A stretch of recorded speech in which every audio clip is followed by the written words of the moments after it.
మీ మోకాల నొప్పులకు ఎటువంటి సర్జరీ లేకుండా ఎపియాన్ పెయిన్ క్లినిక్ అందిస్తున్న అత్యాధునిక చికిత్స. అందరికీ నమస్కారం. నేను Swaroopa Potlapalli. Welcome to Suman TV. ఈ మధ్య కాలంలో ఎక్కువగా వినిపిస్తున్న మాట జపనీస్ వాకింగ్. దీనివల్ల మానసిక అలాగే శారీరక ఆరోగ్య ప్రయోజనాలు ఎన్నో ఉన్నాయని అధ్యయనాలే చెబుతూ ఉన్నాయి. ప్రస్తుతం నాతో పాటు హైదరాబాద్ లోని Aster prime hospitals neuro surgeon doctor Ranganatham గారు ఉన్నారు. ఆయనతో మాట్లాడి ఈ జపనీస్ వాకింగ్ అంటే ఏంటి, దీన్ని ఎలా చేయాలో తెలుసుకుందాం. సార్ నమస్తే. నమస్తే. జపనీస్ వాకింగ్ అంటే ఏంటి సార్? అంటే జపనీస్ దేశం నుంచి వచ్చిన ఈ ఒక రకమైన వాకింగ్ అని. నిజానికి ఏమిటి ఈ వాకింగ్ అనేది, ఎప్పటి నుంచో సైలెంట్ వాకింగ్ అని ఒక కార్యక్రమం చేశాం, గార్డెన్ వాకింగ్ అని ఒక మాట చెప్పాం, రివర్స్ వాకింగ్ అని ఒకటి, యోగిక్ వాకింగ్ అని ఒకటి, ఫాస్ట్ వాకింగ్ అని, హాఫ్ అన్ అవర్ వాకింగ్ అని. అంటే ఏదన్నా నడక అన్నది ఆరోగ్యానికి ఒక ముఖ్య దీవ ఔషధం, ఖర్చు లేని వ్యవహారం అని అందరిలో నాటుకుపోయింది. అదే కాకుండా ఈ మధ్య కాలంలో చూస్తూ ఉన్నాం, వాళ్ళ ఇంటి దగ్గరలో కానీ ఎక్కడైనా కానీ మైదానంలో కానీ పార్కుల్లో కానీ చేస్తూనే ఉన్నాం. అయి ఉండి కూడా ప్రపంచ ఆరోగ్య సంస్థలు గణాంకాలు ఏం చెప్తున్నాయంటే 50% మంది భారతీయులు లేజీ అని ఒక మాట వాడారు. సోమరు అంటే వీటి నడక విషయంలో, శరీర వ్యాయామం విషయంలో వాళ్ళు ఇంకా చాలా వెనుకబడి ఉన్నారు. అంటే అది మంచి విషయం కాదు భారతదేశానికి తాలూకా ప్రగతికి. రకరకాల కారణాలు, ఏది సాఫ్ట్వేర్ నిపుణులు కానీ వాళ్ళు కానీ ఏదైతే అక్కడ అతుక్కుపోయి సీట్లకు ఉండేటువంటి గంటల కొలది చేసేటట్టయితే శరీరానికి ఆరోగ్యానికి వ్యాయామం లేదు సుమా అని ఒక హెచ్చరిక చేస్తుంది. ఇందులో ఒక భాగమే ఈ జపనీస్ వాకింగ్ అని ఒకటి వచ్చింది. ఈ మధ్య కాలంలో సోషల్ మీడియాలో ట్రెండింగ్ అవుతుంది. ఏ విధంగానంటే జపనీస్ వాకింగ్ అనేది జపనీస్లోని ఒక షిన్సు యూనివర్సిటీ నుంచి ఒక స్టడీ మాదిరి వచ్చింది. ఒక స్త్రీ హిరోషి నోస్ అని ఒక ఆమె దాన్ని పాపులర్ చేశారు. ఒక ఫిజియోథెరపీ టైప్ ఆమె ట్రైనర్. ఇది చాలా వింటూ ఉంటే చాలా సింపుల్ పద్ధతిలాగా అనిపిస్తుంది. అంటే ఏమిటి, దానిలో ఉన్నటువంటి వివరాలకు పోతే 3 నిమిషాలు ఫాస్ట్గా నడవడం, క్విక్ పేస్, ఇంకొక 3 నిమిషాలు నెమ్మదిగా, ఇంతేనండి దానిలో ఉన్నది. అంటే చూస్తే చాలా సింపుల్గా ఉంటుంది. అయితే మరి ఎందుకు అది సోషల్ మీడియా ట్రెండింగ్ అయింది? ఎందుకంటే దానివల్ల ఉపయోగాలు ఏమాత్రం ఎక్విప్మెంట్ లేని ఎక్కడైనా చేసుకోవచ్చు. మీరు మీ ఇంటిలో చేసుకోవచ్చు, గార్డెన్లో చేసుకోవచ్చు, లేదు ఎక్కడ మీకు డ్రైవింగ్ ఏదైతే విల్లాస్లో ఫ్లాట్స్లో ఏదైతే గ్రౌండ్ ఫ్లోర్లో ఏదైతే ఉంటుందో పార్కింగ్ ప్లేస్ దగ్గరలో కూడా అక్కడ కానీ ఇబ్బంది పొల్యూషన్ లేకపోతే చేసుకోవచ్చు. పైన టెర్రస్లో చేసుకోవచ్చు. అంటే ఎక్కడికి స్పెషల్ ప్రదేశం కానీ సమయం కానీ ఎక్విప్మెంట్ కానీ లేని గొప్ప వాకింగ్. అది మామూలుగా ఒక సోషల్ ఆస్పెక్ట్ అయితే, సైంటిఫిక్ ఆస్పెక్ట్ మాట్లాడుతుంది. చేయాల్సిందల్లా ఏమిటి, 3 నిమిషాలు బ్రిస్క్ వాకింగ్ ఫాస్ట్గా, మధ్యలో విరామం లేకుండా. తర్వాత 3 నిమిషాలు స్లో వాకింగ్, మళ్ళీ 3 నిమిషాలు వాకింగ్. సో ఈ జపనీస్ వాకింగ్ ఈ వ్యక్తి ఆమె ఏం చెప్తారంటే, ఇట్లా ఒక 6 సైకిల్స్, 5 సైకిల్ అంటే 3 నిమిషాలు 6 నిమిషాలు ఒక సైకిల్గా మనం పరిగణిస్తే, అలాంటివి ఒక 5 సైకిల్స్ అంటే అరగంట. అంటే అరగంట సేపు మీరు వాకింగ్ చేసినట్టు, ఏమాత్రం కష్టం లేనట్టు. సింగిల్గా చేసుకోవచ్చు, ఎవరో మిత్రుల పక్కన ఉండక్కర్లేదు, ఇంట్లోనే చేసుకోవచ్చు. ఇన్ని అనువైన పద్ధతులు ఉన్నాయి. దీనికి వాళ్ళు చెప్పడం ఏంటంటే, ఇది వాకింగ్, ఈ రకం వాకింగ్ మొదలు పెట్టే ముందు కొంచెం వార్మప్ చేయాలి, కొంచెం శరీరం సెటిల్ అవ్వడానికి. తర్వాత మొట్టమొదటి మీరు 3 నిమిషాలు ఫాస్ట్గా నడుస్తారా, స్లోగా నడుస్తారా మీ ఇష్టం. ఏవైతే మాత్రం ఆల్టర్నేట్ అయితే ఉండాలి. ఎన్నో స్టడీస్ ఏం చెప్తున్నాయంటే, బ్లడ్ ప్రెషర్ కంట్రోల్లో కానీ, డయాబెటీస్ కంట్రోల్లో కానీ చాలా ఉపయోగం పడుతుంది. మధ్య వయసులో ఉన్న వాళ్ళు ఎవరైతే డయాబెటీస్ ఇలాంటివి వచ్చే ప్రమాదం ఉన్న వాళ్ళు కానీ ఇప్పటి నుంచే కానీ ఈ వాకింగ్ చేసినట్టయితే డయాబెటీస్ రాకుండా కూడా దాని బారిన పడకుండా ఉండే అవకాశం ఉంది. అదే కాకుండా కీళ్ళకి బాగా స్ట్రెంగ్త్ రావడం, కండరాలకు తల స్ట్రెంగ్త్ రావడం ఉపయోగం పడుతూ ఉంది. ఇక్కడ మీరు ఒక మాట అడగొచ్చు నాకు, మరి రొటీన్గా ఎవరైతే వాకింగ్ చేస్తున్నారో, స్పీడ్గాను పార్కుల్లో పరుగెత్తినట్టు చేస్తున్న వాళ్ళకి దీనికి వాకింగ్ ఏమిటి, ఏది బెటర్? అది అనుమానం సహజం. వీళ్ళ శాస్త్రం ప్రకారం ఏమిటంటే, ఏదైతే ఇప్పుడు మీరు కంటిన్యూస్ సేమ్ పేస్లో వాకింగ్ చేస్తున్నారు అనుకోండి, అలాగే నడుస్తున్నారు, అరగంట నడిచాము, చెమట పట్టేసి కష్టపడిపోయాను, రోజుకి 2 గంటలు నడుస్తాను, అయినా ఆ వ్యక్తులు ఆ బీపీ కానీ షుగర్ కానీ పెద్ద కంట్రోల్ రాకపోవడం.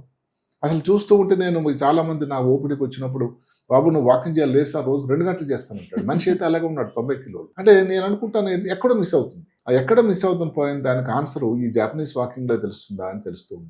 సైన్స్ ఏం చెప్తుందంటే, ఏదైతే ఫాస్ట్ పేస్లో జాపనీస్ వాకింగ్ 3 నిమిషాలు చేస్తే శరీరం అంతా కూడా దానికి రియాక్ట్ అవుతుంది చాలా ఫాస్ట్గా, గుండె ఎక్కువ కొట్టుకుంటుంది, ఎనర్జీ ఏదైతే ఉందో, క్యాలరీస్ బాగా ఖర్చు అవుతుంది, కొవ్వు ఏదైతే పేరుకుందో తొందరగా తగ్గిపోతుంది. మళ్ళీ 3 నిమిషాలు స్లో అయ్యేసరికి జరిగినటువంటి ప్రక్రియకి అంతకు అడ్జస్ట్మెంట్ అయ్యి గుండె ఊపిరితిత్తులు బాగా తేరుకుంటాయి. అంటే కార్డియోవాస్కులర్ స్ట్రెస్ అనేది తగ్గి దాని తాలూకా పనితనం అనేది పెరుగుతూ ఉంటుంది. ఇప్పుడు ఇలా జరుగుతూ ఉండేసరికి స్ట్రెస్ తగ్గిపోతుంది. మెదడులో ఉండేటువంటి స్ట్రెస్ హార్మోన్ అడ్రినలిన్ అనేది తగ్గిపోతూ ఉంటుంది. ఇన్సులిన్ సెన్సిటివిటీ పెరుగుతుంది. మనిషి ప్రకాశవంతంగా హాయిగా ప్రశాంతంగా ఉంటాడు, మంచి నిద్ర పడుతుంది. అంటే ఒక చిన్న పద్ధతి ఏదైతే ఉందో వాకింగ్ అన్నది, అందులోనే జపనీస్ వాకింగ్ అన్నది చేయాల్సిందల్లా 30 నిమిషాల పాటు చేసినట్టయితే వ్యక్తిలో ఉండేటువంటి మార్పు గణనీయమైన మార్పు వచ్చిందని ఈ వాకింగ్ ద్వారా, మిగతా వాకింగ్లు కానీ జాగింగ్లు కానీ ఏదన్నా కానీ మంచిదే, వ్యాయామం అనేది మంచిదే. ఇందులో ఉన్న ముఖ్యతలు ఏమిటంటే ఆ సింప్లిసిటీ, అది ఉండేటువంటి ఎక్కడన్నా కానీ. ఇప్పుడు నడుస్తున్నా దానికి ఏమైనా ఎక్విప్మెంట్ కావాలా, లేదు, నడవాల్సిందా మీరు కొంచెం స్ట్రైట్గా నడవాలి, మెడ పైకి స్ట్రైట్ పెట్టుకొని. అదే కాకుండా చేతులు స్విమ్మింగ్ ఇన్ ద హార్మ్స్ అంటాం, చేతులు ఇలా ఊపుతూ ఉంది, ఒక్క 3 నిమిషాలు ఫాస్ట్గా చేసి మళ్ళీ 3 నిమిషాలు స్లోగా చేసి, ఇంతే. వాచ్ పెట్టుకుని చూడొచ్చు, లేకపోతే పక్కన ఉన్న ఎవరైనా చెప్పొచ్చు 3 నిమిషాలు అయిపోయింది అంటే. అంత సింపుల్ ఎక్సర్సైజ్ వల్ల ఇన్ని ఉపయోగాలు. అప్పుడు ఎనర్జీ కానీ దానికి లెక్కలు వేశారు వాళ్ళు. ఆ టైంలో ఆ 3 నిమిషాలు దాంట్లో ఏదైతే క్యాలరీస్ దాని ఖర్చు పెడుతున్నారో, ఇలా రోజు ఈ గంటలు కూడా నడిచినా కానీ జరగటం లేదట. అదే కాకుండా గుండె మీద ఏదైతే అన్నిటికంటే ముఖ్యమైన ప్రాంతం ఏదైతే ఉందో, ఈ కార్డియోవాస్కులర్ స్ట్రెస్ అనేది తగ్గి దాని పనితనం పెరుగుతూ ఉంది లంగ్స్ కూడా, ఎంత పొగ తాగే వాళ్ళైనా కూడా. ఈ వాకింగ్ అన్నది మీరు కూడా ప్రయత్నించండి, నేను చేస్తూ ఉన్నాను, చాలా చాలా ఉపయోగంగా అనిపిస్తుంది. నేను కూడా మీరు దాన్ని లైక్ చేస్తారని, ఎందుకంటే ఈ పద్ధతి నేను చదివిన దాన్ని బట్టి ఖర్చు లేని ఇంత సింపుల్ వాకింగ్ పద్ధతి ఈ మధ్య కాలంలో ఇంటి దగ్గర చేయొచ్చు, షో ఎక్కర్లేదండి, ఖర్చు అసలు లేనే లేదు. అలాంటి వాకింగ్ అందరూ ప్రయత్నించండి, చేయండి. జపనీస్ వాకింగ్ అనేది దాని పేరు కూడా ఇంకొకటి ఇంటర్వల్ వాకింగ్ ట్రైనింగ్ అని దాని పేరు. ఇది చాలా వినూత్న పద్ధతి, కానీ చాలా సరైన పద్ధతి కూడా నేను. ముఖ్యంగా జపనీస్ వాకింగ్ వల్ల గుండెకి మంచిది, బీపీని కంట్రోల్ చేస్తుంది, వెయిట్ లాస్ కి మంచిది, మళ్ళీ ఇంకొకటి మధుమేహాన్ని కూడా కంట్రోల్. మెదడుకి ఏదైతే ఉందో రక్త ప్రసరణ అన్నది, ఆక్సిజన్ ప్రసరణ చాలా ఎక్కువ జరిగి వ్యక్తి చాలా తేజవంతంగా ఉంటాడు, యాక్టివ్ గా ఉంటాడు, చాలా ప్రొడక్టివ్ గా ఉంటాడు. అలాంటి విషయాలు కూడా దానివల్ల చాలా ఉపయోగం ఉంది. ఎందుకంటే పర్టికులర్ గా ఆ ఫాస్ట్ వాకింగ్ టైంలో ఇది మంచి జరుగుతుంది. సార్, చాలా మంది ఇదే మనకి టైం దొరికింది అనుకుంటా వాకింగ్ చేస్తూ కూడా మొబైల్ వాడుతూ ఉంటారు.